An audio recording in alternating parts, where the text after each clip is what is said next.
গল্পকথন বই কল্লোল চ্যাপ্টার 2তে আমাদের আজকের নিবেদন সুবোধ ঘোষের লেখা ঐশ্বরিক।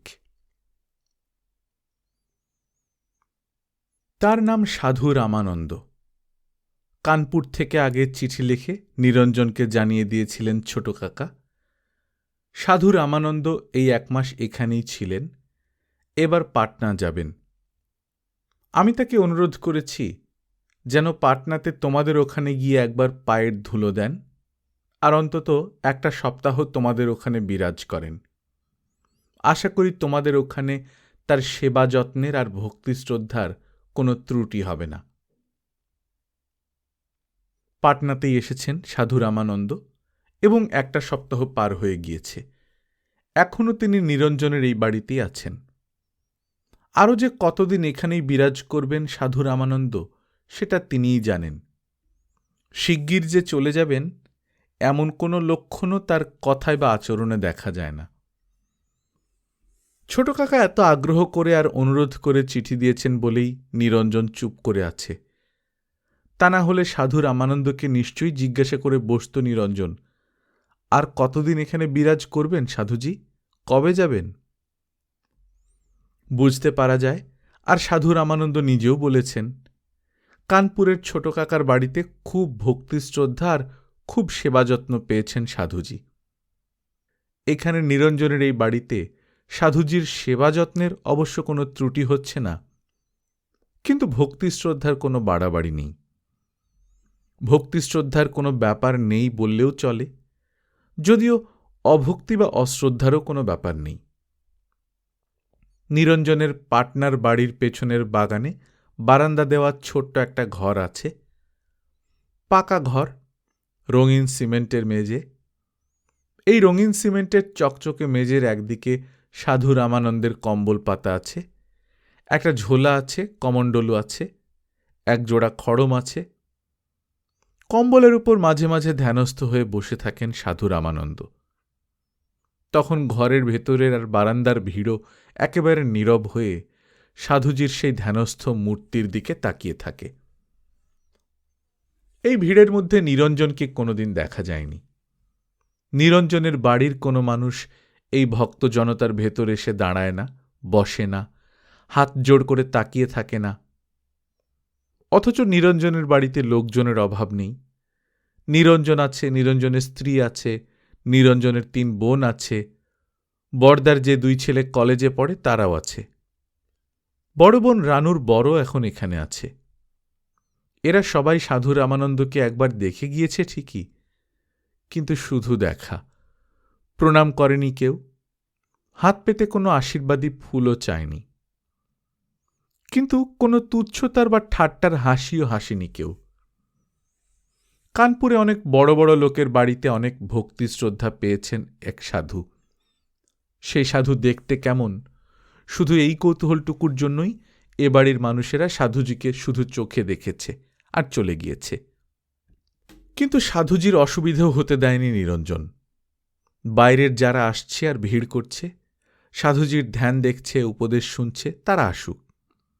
দারোয়ানকে বলাই আছে, সাধুজিকে দেখবার জন্যে কোনো ভক্ত মানুষ এলেই যেন গেট খুলে দেয়া হয়।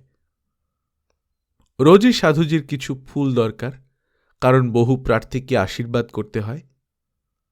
নিরঞ্জন তার চাকর কৈলাসকে বলে দিয়েছে, রোজ সকালবেলা যেন 1 ঠোঙা ফুল সাধুজির কাছে পৌঁছে দেয়া হয়। সাধুজির 2 বেলা স্নানের জল কৈলাসই কুয়ো থেকে তুলে দেয়।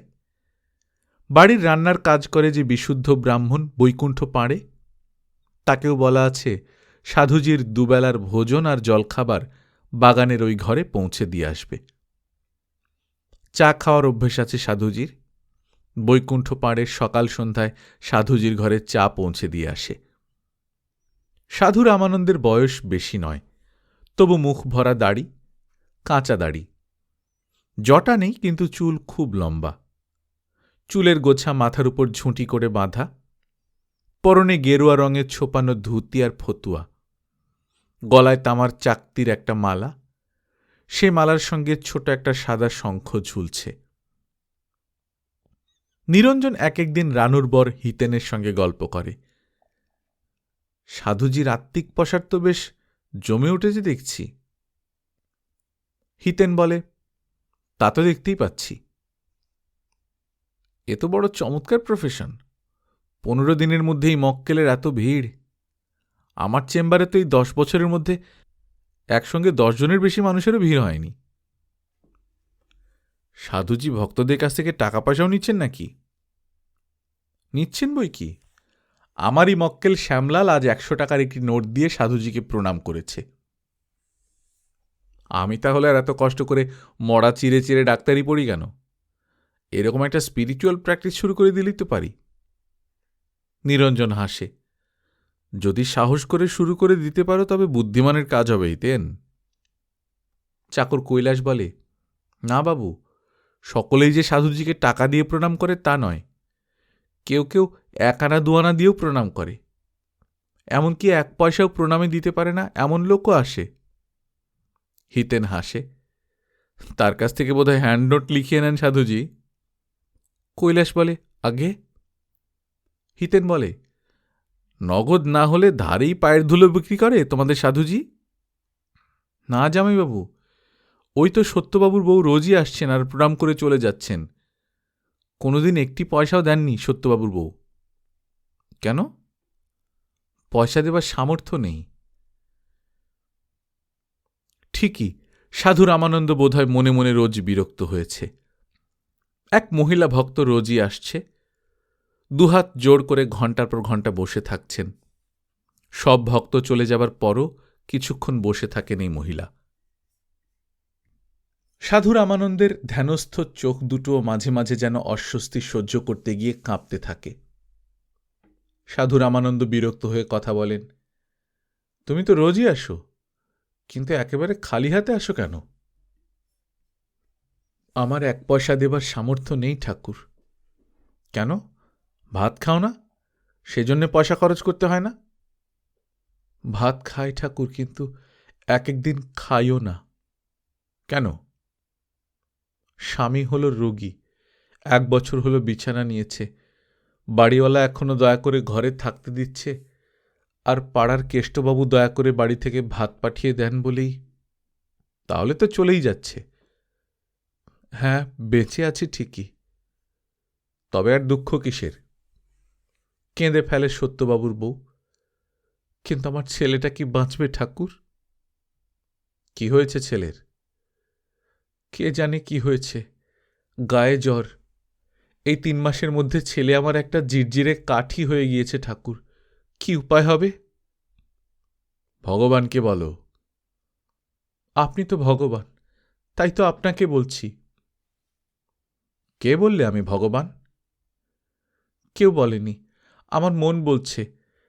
আমি স্বপ্ন দেখেছি ঠাকুর। হেসে ফেলেন সাধু রামানন্দ। সত্যবাবুর বউ বলেন, ওরা কেউ আপনাকে চিনতে পারেনি, মনে করেছে আপনি একজন মস্ত সাধু। কিন্তু আপনি যে সাক্ষাৎ ভগবান আমি বুঝেছি, আমি চিনেছি। আপনি আর আমাকে ছলনা করবেন না ঠাকুর। সাধু রামানন্দের পায়ের কাছে চকচকে সিমেন্টের মেজের উপর মাথা লুটিয়ে দিয়ে কাঁদতে থাকে সত্যবাবুর বউ। কিন্তু তুমি কি চাও সেটা তো বুঝতে পারছি না।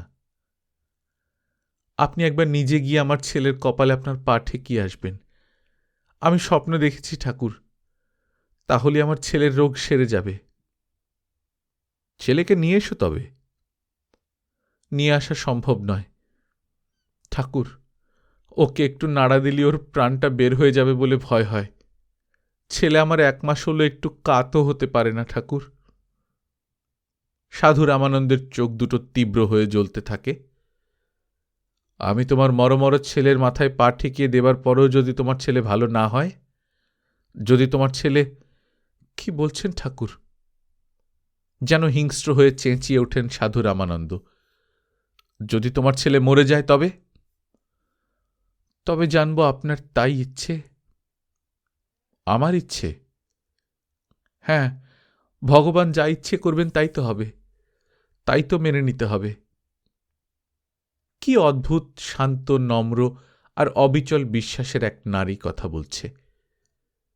সাধু রামানন্দ এই কবছরের সাধুত্বের জীবনে কত শত ভক্ত ও ভক্তার বিশ্বাসের কথা শুনেছেন, কিন্তু এমন বিশ্বাসের কথা শোনেননি ছেলে যদি মরে যায় তবুও সাধু রামানন্দকে সাক্ষাৎ ভগবান বলে মনে করে রাখবে। এ কি ভয়ানক বিশ্বাস! সত্যিই যে ভগবান হতে ইচ্ছে করে, অন্তত একদিনের জন্য ভগবান হয়ে এই মহিলার মরমর ছেলের মাথায় পা ঠেকিয়ে তাকে বাঁচিয়ে তুলতে ইচ্ছে করে। চেঁচিয়ে ওঠেন সাধু রামানন্দ, তুমি যাও। আমার কি উপায় হবে ঠাকুর? তুমি যাও, কোনো কথা বলো না, তুমি আর এখানে এসো না। ভগবান!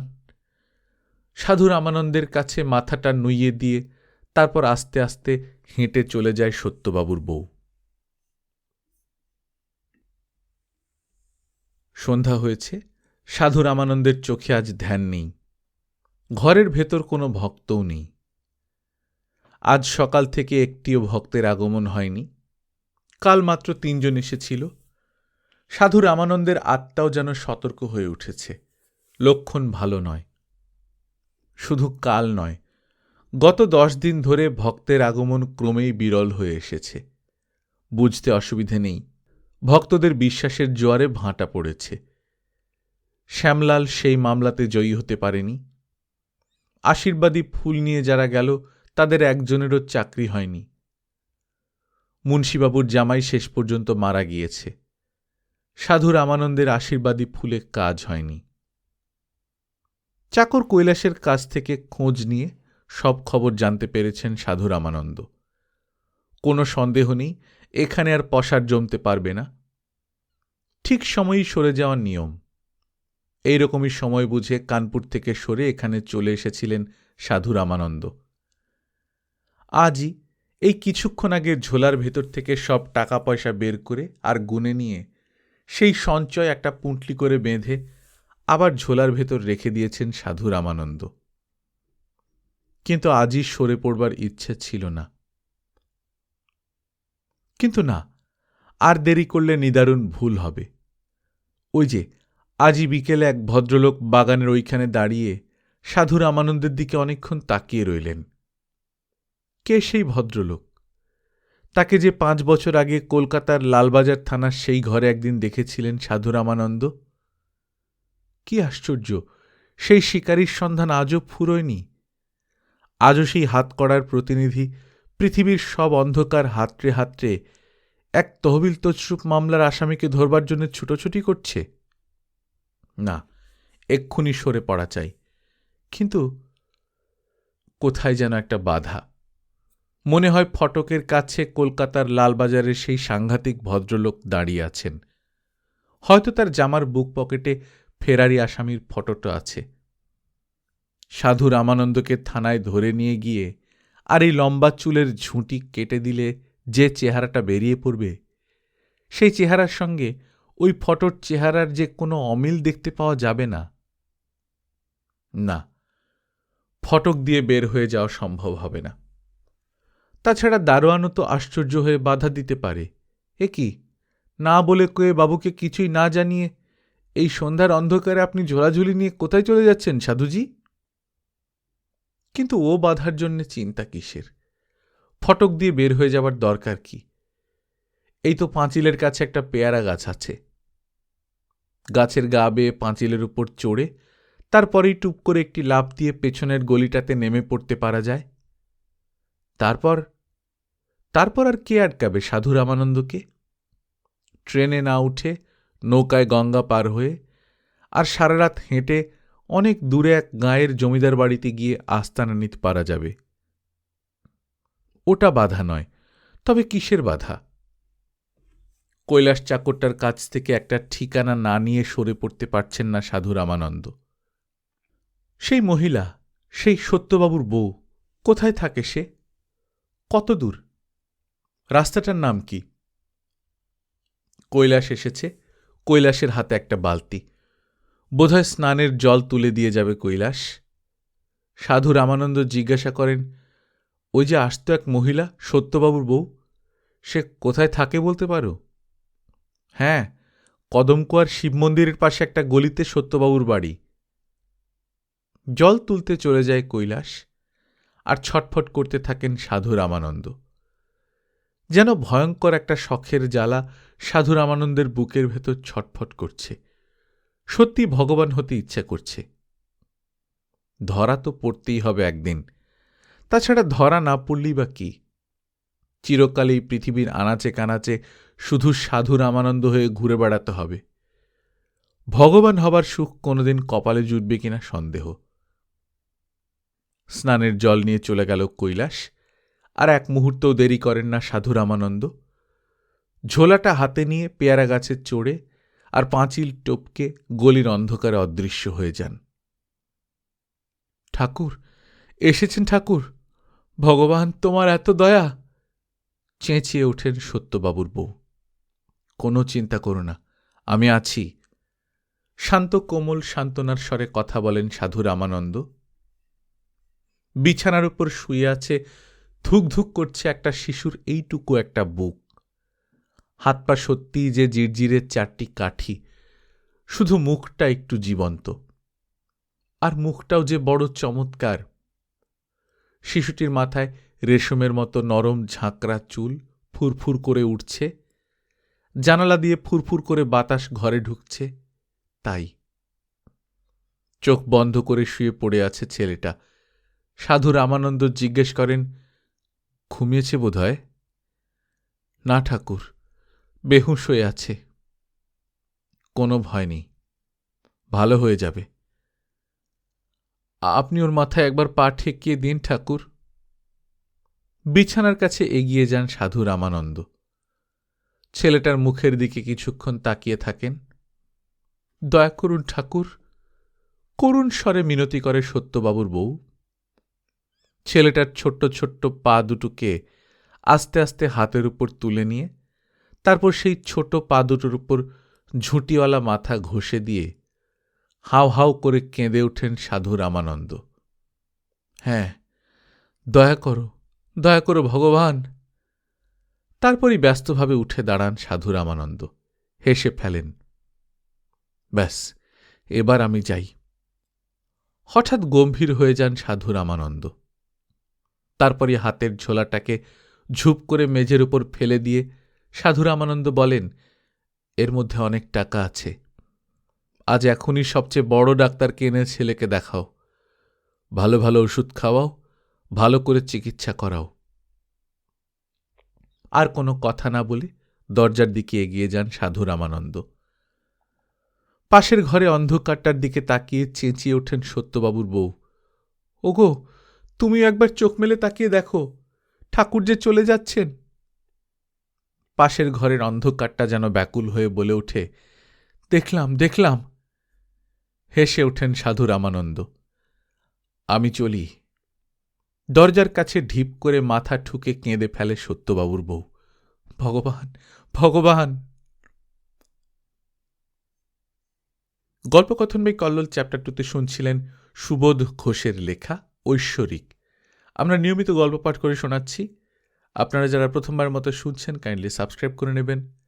গল্প পাঠ ভালো লাগলে বন্ধুদের সঙ্গে শেয়ার করবেন। নিজে ভালো থাকবেন, আশপাশের লোকজনকে ভালো রাখবেন। টাটা।